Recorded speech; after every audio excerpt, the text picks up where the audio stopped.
Alhamdulillah,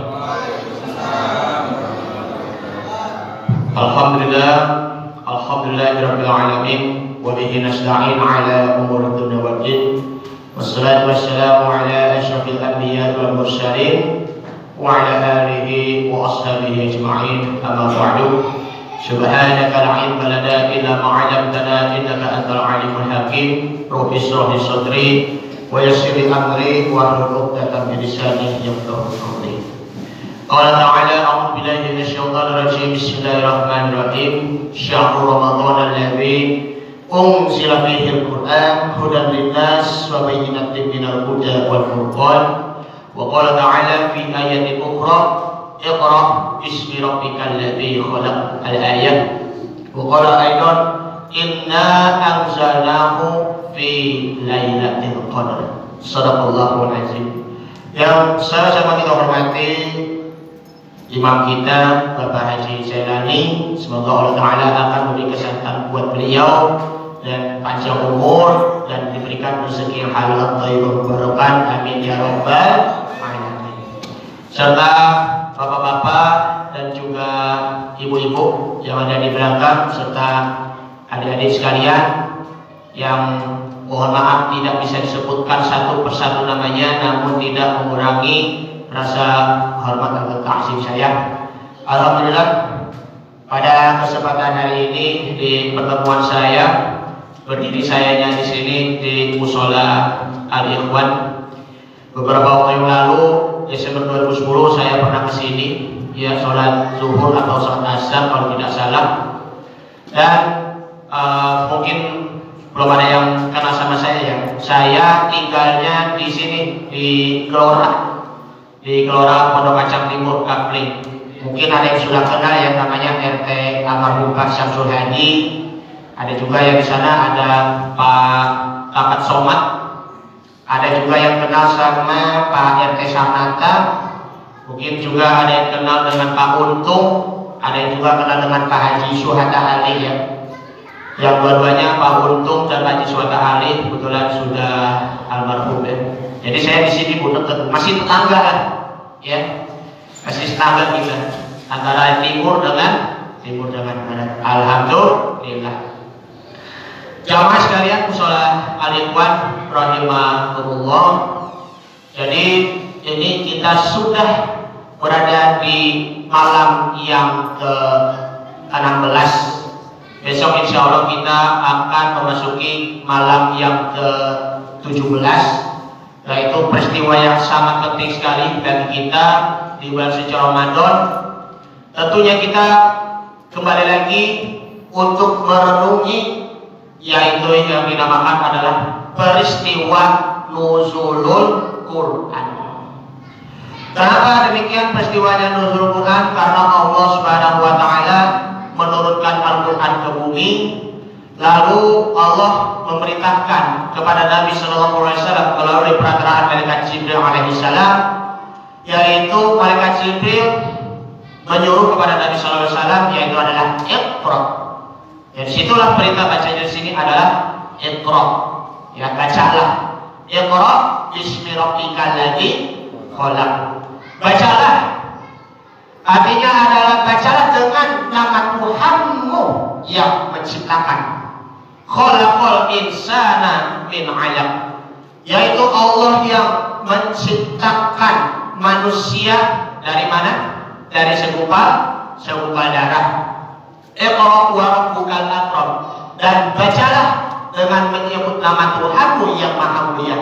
Alladzi 'allama bil qalam, yaitu mengajarkan dengan perantaraan kalam ataupun juga dari tulisan-tulisan. 'allamal insana ma lam ya'lam, dan mengajarkan kepada manusia apa yang tidak mengetahuinya.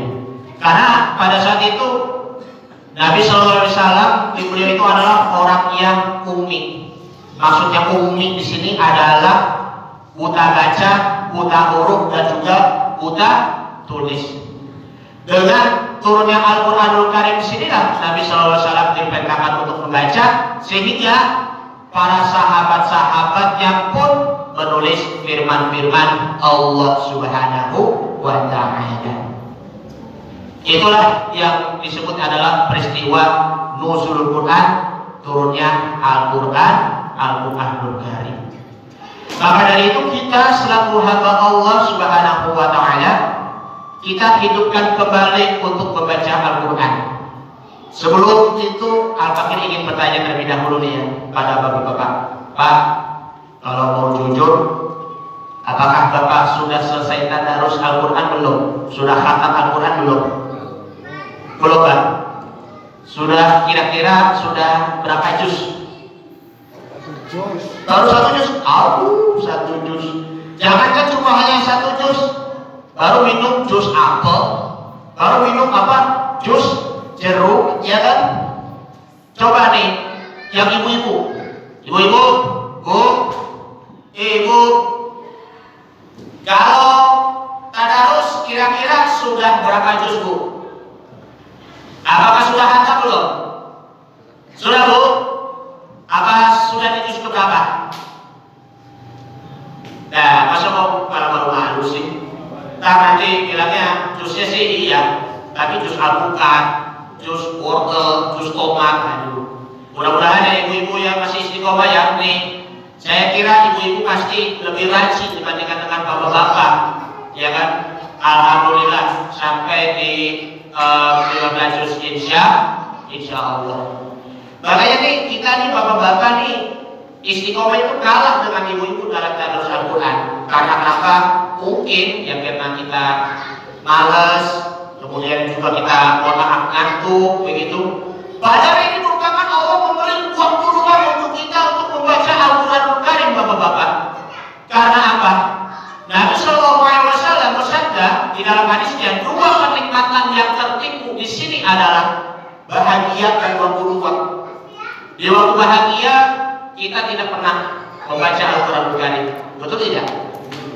Di waktu luang kita tidak pernah membaca Al-Quranul Karim, sehingga kita lupa, lalai terhadap firman-firman Allah Subhanahu wa Ta'ala melalui Al-Quranul Karim. Ingat Bapak dan Ibu serta saudara-saudari, Al-Quran itu memang banyak sekali sebutan-sebutannya di dalam Al-Quran. Seperti contohnya Al-Quran disebutkan yaitu seperti kata Al-Furqan, ya kan? Al-Quran disebut juga Al-Furqan, sebagaimana di dalam surah Al-Furqan surah yang ke-25 ayat pertama. Tabarakalladzi nazzala al-furqana 'ala 'abdihi liyakuna lil 'alamina nadhira. Maha suci Allah Subhanahu wa Ta'ala yang telah menurunkan Al-Furqan, Al-Quran. Maksud dari kata Al-Furqan di sini adalah membedakan antara yang hak dengan yang batil. Ala abdihi, kepada hambanya yaitu Nabi Muhammad sallallahu alaihi wasallam, liyakuna lil alamin nadhira, agar Nabi Muhammad itu menjadi seorang pemberi peringatan bagi semesta alam. Ada juga misalnya yaitu asyifa, ya, wa nunazzilu minal qur'ani ma huwa shifaa'un wa rahmatun lil mu'minin. Dan kami turunkan Al-Qur'anul Karim itu sebagai penyejuk ataupun juga asyifa dan sebagai rahmat bagi orang-orang yang beriman. Wa la yazidiz zalimina illa khasara. Dan orang-orang yang zalim itu tidak akan menambah keberuntungannya, melainkan menambah kerugiannya. Kita selaku hamba Allah yang beriman, bagaimanapun keadaan kita, sesempit-sempit apapun waktu kita, ya karena disebabkan karena sibuk bekerja, tetapi jangan lupa kita meluangkan waktu untuk membaca Al-Quranul Karim. Makanya kita manfaatkan di waktu kebahagiaan ini, ya, agar di waktu bahagia itu kita terjaga, agar di waktu luang itu pun juga kita terjaga. Jangan sampai ketika kita di waktu sedih, malah kita boro-boro untuk membaca Al-Quran supaya kesedihan itu akan menjadi hilang. Jangan sampai ketika di waktu sempit, ya, di waktu kesibukan, kita boro-boro untuk membaca Al-Quranul Karim. Makanya manfaatkan waktu kita sebaik-baiknya di bulan suci Ramadan dengan membaca Al-Quranul Karim. Rugi bapak dan juga ibu ya kalau tidak pernah membaca Al-Quranul Karim. Apalagi ini ya buat adik-adik ya, ajarkan anak yaitu membaca Al-Quran sejak dini. Karena di zaman sekarang ini anak-anak itu memang sudah terpengaruh dengan media sosial. Entah itu dia main game, ya kan? Entah itu kasihkan bermain game sama teman-temannya dan lain sebagainya. Entah itu lagi mohon maaf asik-asik jogetan TikTok segala macam di Instagram. Itu yang membuat anak bapak dan ibu akan terjerumus ke lubang kemaksiatan. Makanya bagaimanapun anak-anak yang tidak ada alasan tidak bisa membaca Al-Quranul Karim. Itulah disebabkan karena kesalahan yang orang tua yang tidak pernah mengajarkan anak itu tauhid la ilaha illallah dan tidak pernah memperkenalkan anaknya itu membaca Al-Quran. Nah, iqra, bacalah begitu. Kayak huruf mengatakan huruf jaya alif ba ta sa jim ha qa dal ta ra sai shin shin sa do ta ga ain wain fa qa kaf lam mim nun waw ha lam alif hamzah ya. Bapak-bapak dan juga ibu-ibu yang dimuliakan Allah Subhanahu wa taala, selain dari kata Al-Furqan dan juga kata Asy-Syifa, ada juga kata Al-Dzikr ya sebagai pengingat. Di dalam surah Al-Hijr, surah yang ke-15 ayat yang ke-9, inna nahnu nazzalna dzikra wa inna lahu lahafizun. Sesungguhnya kami telah menurunkan al-dzikr. Al-dzikr di sini adalah pengingat. Wa inna lahu lahafizun. Dan sesungguhnya kami benar-benar memeliharanya. Makanya Al-Quran juga butuh dibaca oleh kita agar senantiasa kita mengingat firman-firman, mengingat nama-nama asma Allah Subhanahu wa taala. Di situ nama-nama asma husna itu memang tertera di dalam Al-Qur'anul Karim. Wallahu alladzi la ilaha illahu alimul ghaibi wasyahadah huwa rahmanur rahim. Dan dialah Tuhan yang tidak ada Tuhan selain darinya, alimul ghaib, yang dia maha mengetahui yang ghaib dan yang nyata, yang nampak, war-rahmanur rahim, dan dialah Allah yang maha pengasih lagi maha penyayang. Banyak juga Al-Malik yang maha merajai, Al-Qudus yang maha suci, As-Salam yang maha sejahtera, Al-Mu'min yang memberi keamanan, Al-Muhaimin yang maha memelihara, Al-Aziz maha bijaksana, Al-Jabbar di situ adalah maha pemaksa, Al-Mutakabbir yang memiliki kebesaran. Nah, disitulah Al-Quranul Karim kalau kita membaca, insya Allah di masing-masing kita maupun juga di rumah-rumah kita selalu diterangi oleh Allah Subhanahu wa taala. Makanya kita kuatkan istiqomah kita membaca Al-Quranul Karim. Karena di situ Allahumma arhamna bil Quran. Ya Allah, rahmatilah kami dengan membaca Al-Quranul Karim. Sabda Nabi Muhammad SAW yaitu nawwiru buyutakum bi qiraatil Quran. Hiasilah, cahayailah rumah kalian dengan membaca Al-Quranul Karim. Dan juga lanjutnya, la taj'alu buyutakum kaqabrihi li'annahu lam biqiraatil Quran. Janganlah jadikan rumah kalian seperti kuburan yang disebabkan karena tidak membaca Al-Quranul Karim. Oleh karena itulah jamaah sekalian, bapak-bapak dan juga ibu-ibu serta adik-adik yang dimuliakan Allah Subhanahu wa taala, jangan cuma hanya sekedar merayakan malam nuzul Quran saja.